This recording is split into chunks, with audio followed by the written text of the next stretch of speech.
आज संज्ञा के बारे में पढ़ेंगे।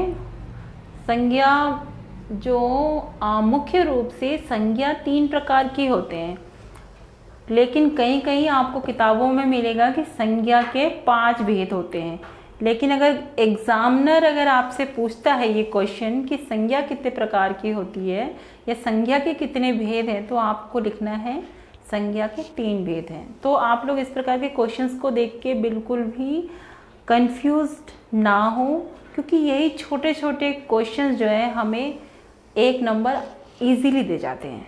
तो वीडियो को पूरी ध्यानपूर्वक सुने और उसे समझें और उससे रिलेटेड क्वेश्चंस बनाएं और खुद उसका आंसर भी दें।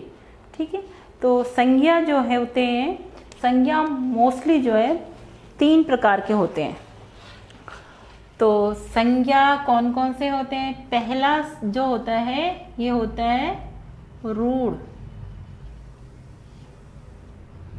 दूसरा होता है यौगिक और तीसरा होता है योग ऋण। योग ऋण संज्ञा के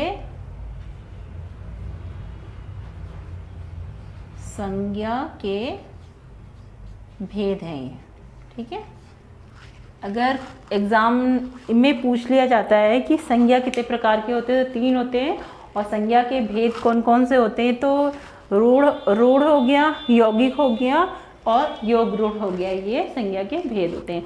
और संज्ञा जो है, संज्ञा की डेफिनेशन तो आप लोगों को जो भी चीज़ें दिख रही हैं वर्तमान में प्रत्यक्ष रूप से, जैसे ये मेरे हाथ में मार्कर है, ये बोर्ड है और ये स्थान जहाँ पे बैठ के ये मैं आप लोगों को पढ़ा रही हूँ, ये सब क्या है? संज्ञा ही है, जिसको हम देख सकते हैं, महसूस कर सकते हैं। जहाँ पे हम हैं वर्तमान में, जिस क्लाइमेट में, वो सब क्या है? संज्ञा है। ये एक इजीली परिभाषा है खुद को समझाने के लिए कि संज्ञा क्या चीज़ होता है। वैसे हम लोगों ने बचपन से पढ़ा होता है संज्ञा क्या होता है? किसी स्थान, व्यक्ति, वस्तु के नाम के जो बोध कराता है, ये सब क्या है? वो संज्ञा होते हैं। ओके, और संज्ञा के अगर पूछ लिया जाता है कि संज्ञा के कितने, अभी आपको इस प्रकार से भी क्वेश्चन देखने को मिल सकता है कि अर्थ की दृष्टि से संज्ञा के कितने भेद होते हैं। तो आप लोगों को ये ध्यान में रखना है कि अर्थ की दृष्टि से पूछ रहा है एग्जामिनर, तो अर्थ की दृष्टि से संज्ञा के 5 भेद होते हैं। कितने भेद होते हैं? 5 भेद होते हैं। ओके, कौन कौन से होते हैं? व्यक्तिवाचक संज्ञा, जातिवाचक संज्ञा, द्रव्यवाचक संज्ञा, समूहवाचक संज्ञा और भाववाचक संज्ञा। ये 5 संज्ञा के भेद होते हैं। किस प्रकार के? आपका अर्थ के आधार पर अगर पूछा जाता है तो संज्ञा के 5 भेद होते हैं। अब एक एक को आप समझते चलिए मेरे साथ और अपनी कॉपी में इसको नोट डाउन करते रहिए और इसके एक एक एग्जाम्पल्स को भी करते चलिए, जिससे कि आपकी संज्ञा बिल्कुल क्लियर हो जाए, ताकि आप कोई भी क्वेश्चन जो है बिना रुकावट के अच्छे से कर सके। ठीक है, तो सबसे पहले हम लोग समझेंगे व्यक्तिवाचक संज्ञा के बारे में। व्यक्तिवाचक संज्ञा क्या होता है? व्यक्तिवाचक संज्ञा होता है जो किसी व्यक्तिवाचक संज्ञा, उसमें ही उसके देखिए क्वेश्चन में ही आंसर छुपा हुआ है कि व्यक्तिवाचक संज्ञा पूछ रहा है। तो व्यक्तिवाचक संज्ञा क्या है? जो किसी व्यक्ति, स्थान, वस्तु का बोध कराए, वो क्या है? व्यक्तिवाचक संज्ञा है। उदाहरण में कैसा है? जैसे राम, श्याम, सीता, गीता, मीता, जो भी किसी का भी जैसा भी नाम है, ये सब क्या है? व्यक्तिवाचक संज्ञा के उदाहरण हैं। अब इसमें ये देख लीजिए, जैसे कि आ जाता है नाम गंगा नदी के बारे में। अब गंगा नदी के बारे में आ गया तो अब ये आप लोगों को बिल्कुल कंफ्यूज नहीं होना है कि व्यक्तिवाचक संज्ञा का उदाहरण है या फिर जातिवाचक संज्ञा का उदाहरण है। ये व्यक्तिवाचक संज्ञा का उदाहरण होगा। क्यों? क्योंकि इसमें किसी पर्टिकुलर नदी का नाम आया है। क्या हो सकता है, यमुना नदी पूछ रहे या ब्रह्मपुत्र पूछ रहे हैं, कोई भी नदी का नाम अगर आता है तो ये व्यक्तिवाचक संज्ञा का उदाहरण हो जाएगा। या फिर आपको अगर किसी पर्वत का नाम ले लिए किसी पर्टिकुलर, तो पर्वत का अगर नाम जैसे कि हिमालय पर्वत होता है या नंदा देवी पर्वत हो गया या एवरेस्ट, माउंट एवरेस्ट पर्वत हो गया, तो ये सब क्या हो जाएगा, ये व्यक्तिवाचक संज्ञा का उदाहरण होगा। अगर ये चीज अगर ना होकर किसी खाली पर्वत का नाम आता है, ओनली पर्वत का नाम उल्लेख किया जाता है कि पर्वत है तो पहाड़ है, तो ये सब क्या हो जाएगा, ये जातिवाचक, मतलब किसी विशेष जाति, मतलब पर्वतों की जाति के बारे में इंडिकेट कर रहा, तो ये जातिवाचक जो संज्ञा है उसका उदाहरण हो जाएगा। तो इन सब चीज़ों को विशेष रूप से आप ध्यान में रखना। ये छोटी छोटी चीज़ें आपको ऐसा लग रहा होगा कि बहुत इजी है, और वैसे इजी ही होती है। अगर आप इस चीज़ को अच्छे से समझ लेंगे तो ये बिल्कुल इजी ही है, ठीक है। या फिर किसी पर्टिकुलर स्थान के नाम को बोध कराए तो क्या होता है, ये व्यक्तिवाचक संज्ञा का उदाहरण हो जाएगा, ठीक है। नेक्स्ट है क्या, जातिवाचक संज्ञा। जातिवाचक संज्ञा, अभी व्यक्तिवाचक संज्ञा में ही मैंने आपको जातिवाचक संज्ञा के बारे में थोड़ा इंडिकेट किया था। फॉर एग्जाम्पल कैसे कि किसी पर्टिकुलर नदी के बारे में ना बोलकर अगर बोल दिया जाए नदी के बारे में, सिर्फ नदी के बारे में, या किसी पर्वत का नाम ना उल्लेख करके सिर्फ पर्वत के बारे में बोल दिया जाए, तो किसका उदाहरण हो जाएगा, ये जातिवाचक संज्ञा का उदाहरण हो जाएगा। परिभाषा के तौर पे आप समझ लीजिए, जो संज्ञा किसी जाति का बोध कराती है वे जातिवाचक संज्ञा कहलाती हैं। जैसे नदी हो गई, नदी की जाति हो गई अपनी, पर्वत हो गया या लड़का हो गया तो संपूर्ण लड़कों की जाति है। या किसी लड़की के बारे में हम बात करते हैं, लड़की, तो लड़की में क्या हो गया, संपूर्ण नारी जाति का बोध होता है, तो क्या हो जाएगा, ये जातिवाचक संज्ञा का उदाहरण हो जाएगा। नदी जातिवाचक संज्ञा है, क्यों, क्योंकि यह सभी नदियों का बोध करा रहे हैं, ठीक है। किसी पर्टिकुलर नदी का नाम नहीं लिया गया है, इसीलिए ये क्या हो जाएगा, जातिवाचक संज्ञा का उदाहरण हो जाएगा, ठीक है। आई होप आप लोगों को समझ में आ रहा होगा। नेक्स्ट है द्रव्यवाचक संज्ञा। द्रव्यवाचक संज्ञा क्या होता है, जो चीजें हम मार्केट में जाके, मैं आपको आमतौर पे एक उदाहरण के तौर पे समझाने के लिए बोल रही हूँ, वैसे ये कोई डेफिनेशन नहीं है। जैसे मार्केट से जो चीज जाके हम बाय कर सकते हैं, मतलब खरीद सकते हैं, वो सब क्या है, द्रव्यवाचक संज्ञा के उदाहरण है। जैसे किसी संज्ञा शब्द से उस सामग्री या पदार्थ का बोध होता है जिससे कोई वस्तु बनी है। जैसे ठोस पदार्थ में जैसे क्या हो गया, सोना, चांदी, तांबा, पीतल, कुछ भी इस प्रकार की जो चीजें हैं, ऊन हो गया, ये सब चीज क्या है, ये ठोस पदार्थ में है, ये भी द्रव्यवाचक संज्ञा का ही उदाहरण है।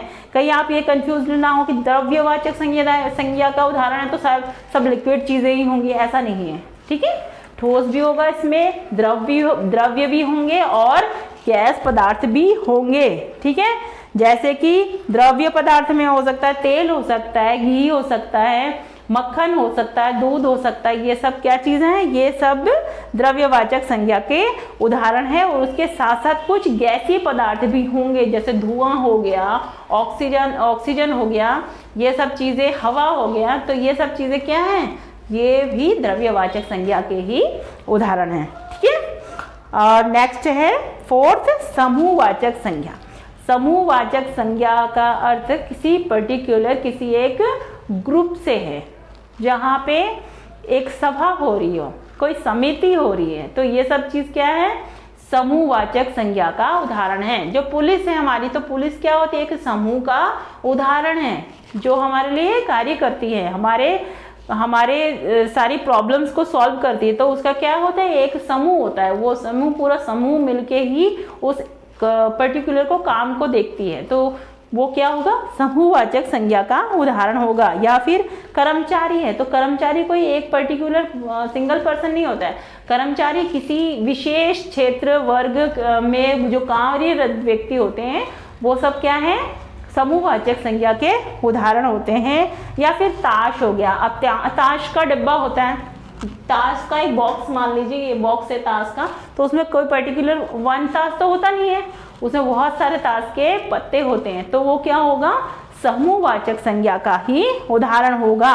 ठीक है, या म्यूजिक का जो ऑर्केस्ट्रा पार्टी होती है, ये सब चीज में क्या होते हैं, एक ग्रुप होता है, पूरा बैंड होता है उनका, तो ये क्या है, समूहवाचक संज्ञा का ही उदाहरण होता है। ठीक है, आई होप समझ में आ रहा होगा आप लोगों को। अगर नहीं समझ में आए तो आप कमेंट बॉक्स में जरूर लिखें। ठीक है, नेक्स्ट है भाववाचक संज्ञा। भाववाचक संज्ञा का उदाहरण कैसे हो गया, जैसे कि आप मुझे देख के क्या भावना अपने अंदर महसूस कर रहे हैं, क्या फील कर रहे हैं। एक गुरु है तो गुरु आपको पढ़ा रहा है, एक टीचर आपको टीच कर रहा है, तो कौन सी भावना आ रही है इसमें, गुरुत्व की भावना। किसकी भावना आ रही है, गुरुत्व की भावना। या छोटा सा बच्चा है तो उसको देख के क्या हमें बोध होता है, बचपन का बोध होता है। या एक वृद्ध व्यक्ति है, उसको देख के क्या होता है, वो कौन सा बोध होता है, बुढ़ापा, उसको देख के बुढ़ापे का बोध होता है। या फिर हम कोई कड़वी चीज खाते हैं, जैसे करेला खा लिया हमने, तो हमें कैसा महसूस होगा, कड़वाहट का, तो ये क्या होगा, उसका भाव उत्पन्न हो रहा है, उसका गुण, उसकी दशा का बोध किस में हो रहा है, बुढ़ापे में, बचपन में दशा का बोध हो रहा है। ठीक है, कोई चीज हम खा रहे हैं तो फिर उसका स्वाद और स्थिति, दशा का बोध होता है। ये सब क्या चीज है, भाववाचक संज्ञा के उदाहरण है। भाववाचक संज्ञा की डेफिनेशन क्या होती है, किसी भाव, गुण, दशा आदि का ज्ञान कराने वाले शब्द क्या होते हैं, भाववाचक संज्ञा कहलाते हैं। जैसे कि क्रोध उत्पन्न होता है किसी, अगर आपको कोई शत्रु आपको दिख गया तो कैसा आपके मन में भाव उत्पन्न होगा, क्रोध की भावना उत्पन्न होगी। ठीक है, होगी नहीं होगी, हाँ, तो क्रोध की भावना उत्पन्न होगी। और अगर मित्र होगा, किसी मित्र को देखते ही आपके मन में कैसी भावना उत्पन्न होती है, मित्रत्व की भावना होती है। इस प्रकार से जैसे परिस्थितियां होती हैं, जैसे दशा होती है, उसके हिसाब से क्या होता है, वैसी ही भावनाएं उत्पन्न होती हैं। वो सब चीज क्या आती है, भाववाचक संज्ञा के उदाहरण होते हैं। अब इसको समझने के लिए मैं आपको छोटा सा नोट बताती हूँ, आप इसको लिख के रख सकते हैं।